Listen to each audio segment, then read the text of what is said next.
En los bloques anteriores hemos establecido algunas definiciones preliminares que considero son necesarias tener en cuenta para nuestra aproximación.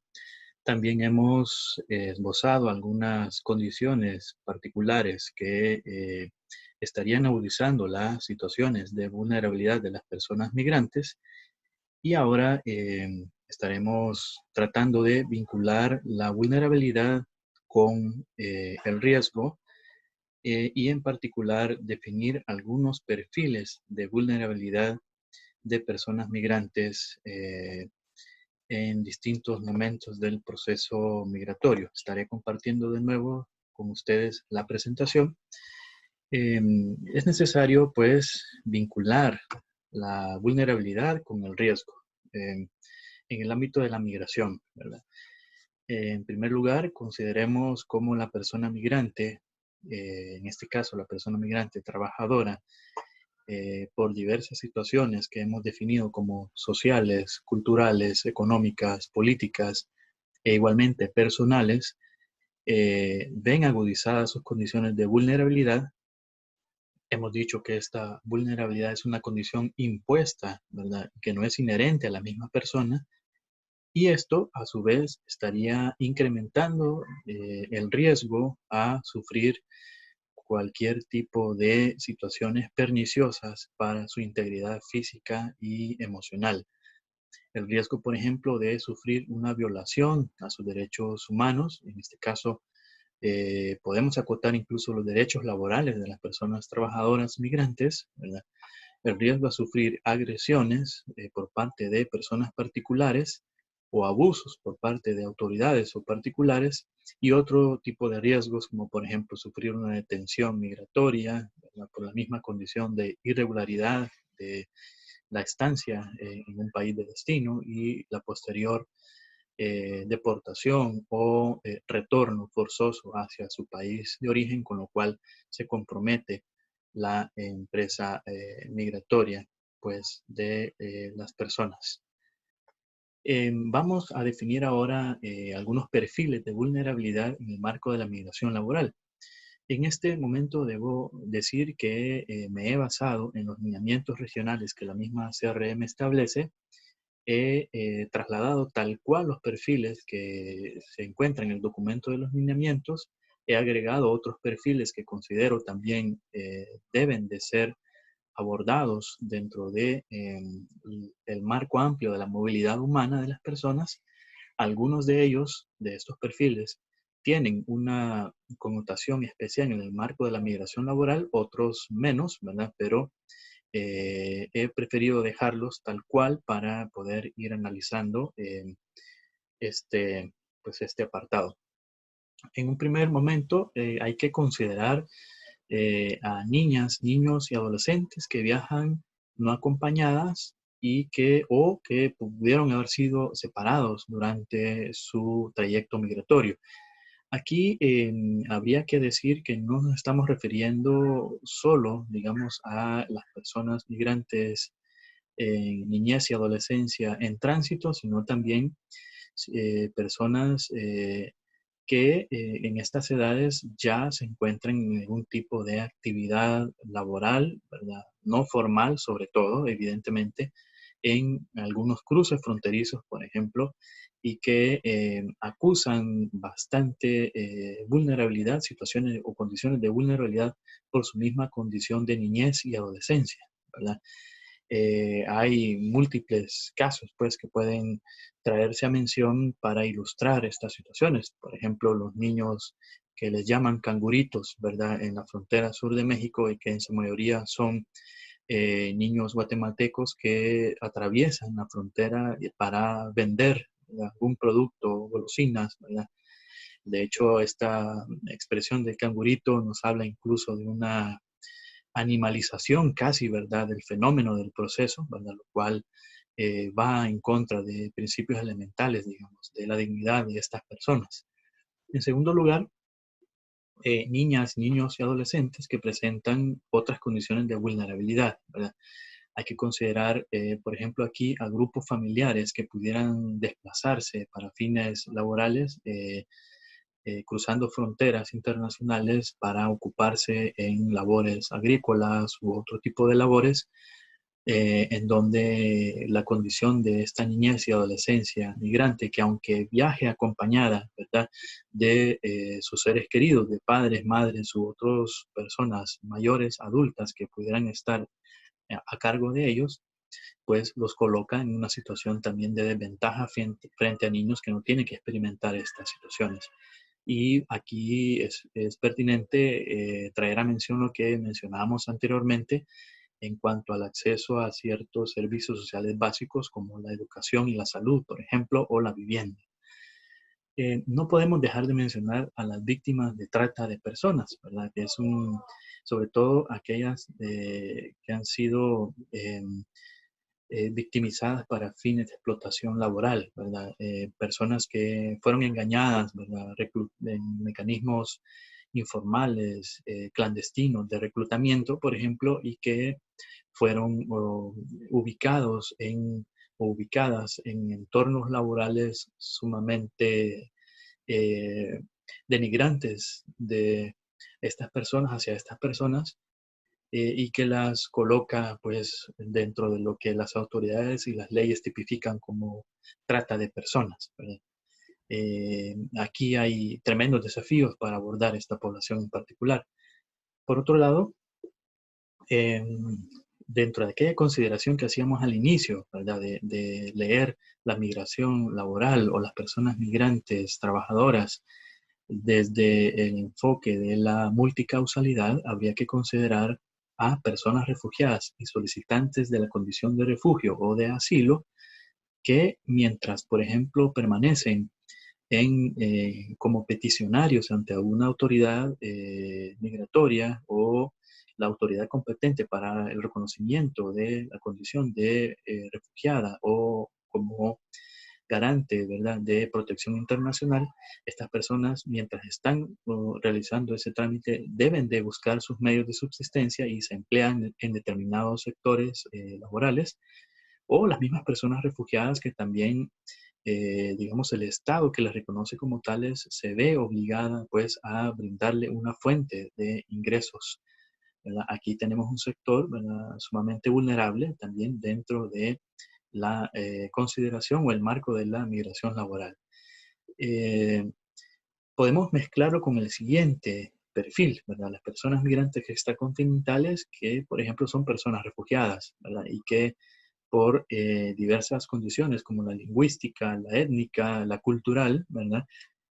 Tienen limitado acceso a ciertos espacios laborales, por lo cual aquí es muy relevante el papel de organizaciones de la sociedad civil que están en la defensa de los derechos de estas personas. Finalmente, dentro de este primer apartado, ¿verdad?, hay que considerar personas víctimas de violencia sexual o basada en género, ¿verdad?, que por su misma condición, por ejemplo, de diversidad sexual, encuentran limitaciones para acceder a ciertos espacios laborales o si han accedido a ellos, pues pueden ser víctimas de aquello que en el ámbito cultural mencionábamos, como discriminación, como criminalización, ¿verdad?, etcétera. Estos son unos primeros perfiles de vulnerabilidad que hay que considerar en el ámbito de la migración laboral. Consideremos otros, ¿verdad? En mujeres embarazadas que viajan solas, ¿verdad?, o que viven solas, ¿verdad?, especialmente adolescentes, ¿verdad?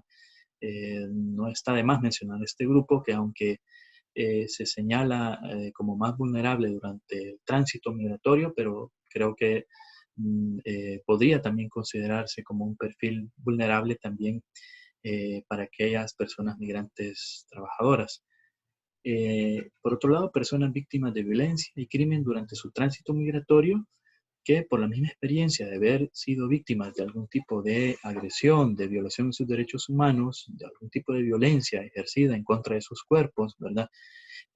Al llegar a sus lugares de destino, pues esto puede acarrear ciertos lastres, ¿verdad?, ciertos problemas, ciertos traumas en el ámbito emocional, en el ámbito psicosocial, por ejemplo, que es pertinente abordar. Personas retornadas con necesidades de protección que probablemente este grupo, ¿verdad?, vuelva a emprender una nueva proceso migratorio para buscar un lugar de destino que sí brinde las condiciones de seguridad necesarias para que no amenacen pues su integridad física, y que en esos lugares de destino, ¿verdad? La misma experiencia de haber sido desplazado interno, ¿verdad? O de haber huido de sus países buscando protección, los hace vulnerables a la ocurrencia de algún tipo de violación a sus derechos o de abusos. Eh, Está muy en relación pues con las personas víctimas de desplazamiento forzado interno, ¿verdad? Por diversos motivos.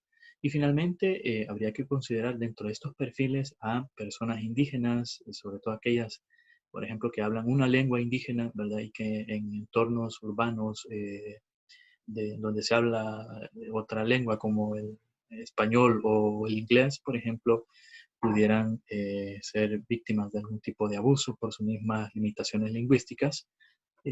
Las personas de la diversidad sexual, a las cuales ya hemos hecho referencia, y aquí hay que considerar un grupo que muy pocas veces es abordado, digamos, dentro de este marco global de la migración laboral y de la movilidad humana en general, que son aquellas personas que indirectamente son afectadas, ¿verdad? Por estos procesos. Por ejemplo, las abuelas que quedan al cuidado de nietos y nietas en los lugares de origen, ¿verdad? Niñez y adolescencia que si bien no emprendió la empresa migratoria, pero sí quedó en los hogares, en los lugares de origen y tiene desafíos importantes en términos, por ejemplo, en términos educativos o en términos de convivencia o en términos de salud o seguridad alimentaria, por ejemplo. Son, digamos, en términos generales, pues distintos perfiles de personas que pudieran verse afectadas en el marco de la migración laboral. Esto me lleva a un último componente de la presentación de este día, que son algunos desafíos que considero que los países en el marco del SICA y de la CRM pudieran tener para abordar lo que nos plantea la migración laboral. He seleccionado algunos desafíos que no son exhaustivos, pero que de algún modo abordan una complejidad, digamos. Aquí es susceptible esta lista de ser ampliada, ¿verdad? Según el conocimiento y digamos, la experiencia de ustedes mismos, y esto va a ser importante porque de aquí se desprende justamente el ejercicio que vamos a hacer cada quien, ¿verdad? Como práctica dentro de esta sesión del diplomado. Un primer desafío es la ausencia, digamos, de capacidades para que los funcionarios, sobre todo aquellos que están en la primera línea, digamos, de encuentro con las personas eh, migrantes trabajadoras, puedan identificar esos perfiles de vulnerabilidad y las situaciones de vulnerabilidad. El primer desafío entonces es la creación de esas capacidades para que funcionarios, miembros de organizaciones, gente que está permanentemente en el encuentro con las personas, pueda identificar preliminarmente esos perfiles y situaciones. Pero un requisito indispensable para que haya esta identificación es que primero los veamos y los reconozcamos, es decir, que nos demos cuenta que hay población, por ejemplo, inmigrante en nuestros países, inmigrante trabajadora, y que es parte, digamos, de la dinámica nacional, ¿verdad? Creo que un primer paso para la identificación de estos perfiles es el reconocimiento de que existe este fenómeno, ¿verdad? Sucede como cuando hablábamos hace algunos años de el desplazamiento interno forzado, ¿verdad? Y muchos estados no estaban reconociendo ese fenómeno. Al igual, podemos considerar acá, ¿verdad?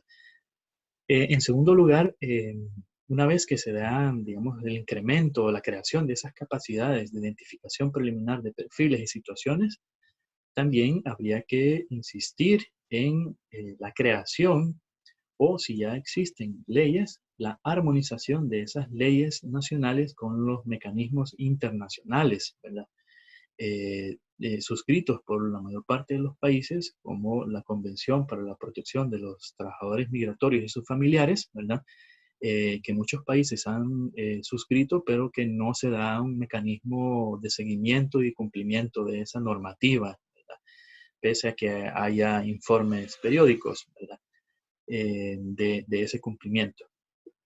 Este asunto es importante porque de esa creación, de esa armonización de las leyes nacionales acordes con la legislación internacional, se puede desprender el tercer punto, que es justamente la creación de instituciones o dependencias dentro de instituciones ya creadas que efectivamente velen por el cumplimiento de los derechos de esas personas migrantes trabajadoras y de sus familiares. ¿Verdad? Esto también es clave porque eh, puede que existan las leyes, bueno, pero no exista el entramado institucional que le dé cumplimiento a esas leyes, ¿verdad? Por tanto, este es un asunto sumamente fundamental. A su vez, de esto se desprende el cuarto desafío, que es la creación de mecanismos de referencia, ¿verdad?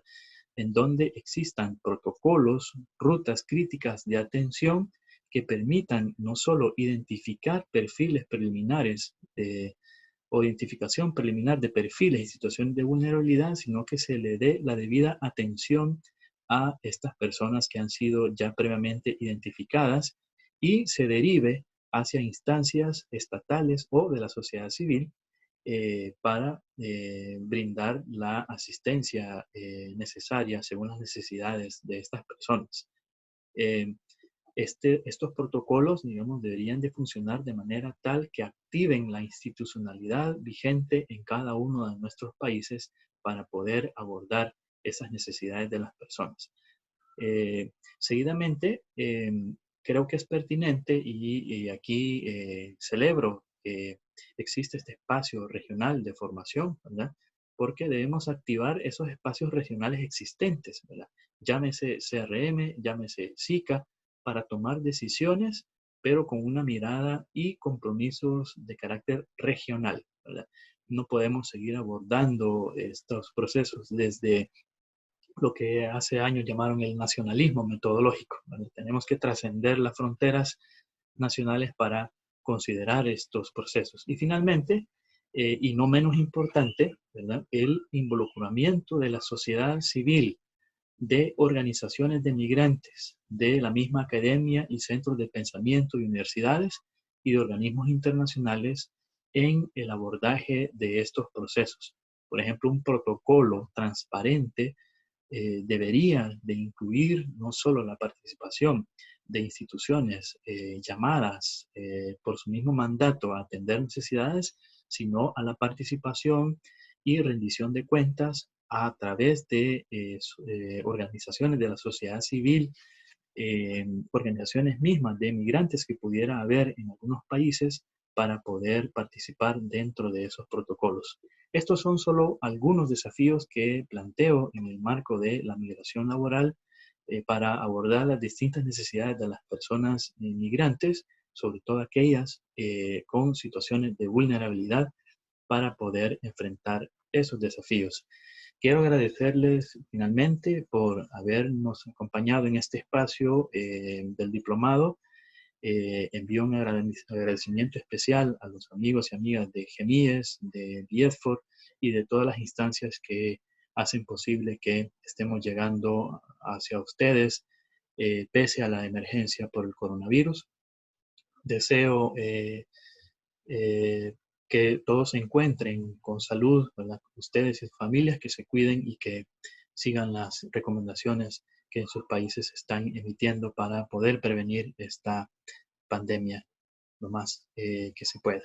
Les agradezco mucho por este espacio. Entonces, yo estaré atento a los trabajos que ustedes estarán compartiéndome a partir de la guía de actividad que yo les estaré compartiendo en la plataforma y no duden pues en comunicarse con nosotros, ya sea a través de GEMIES o del IESFOR, ¿verdad? O a mi correo personal que les estoy facilitando en esta última lámina.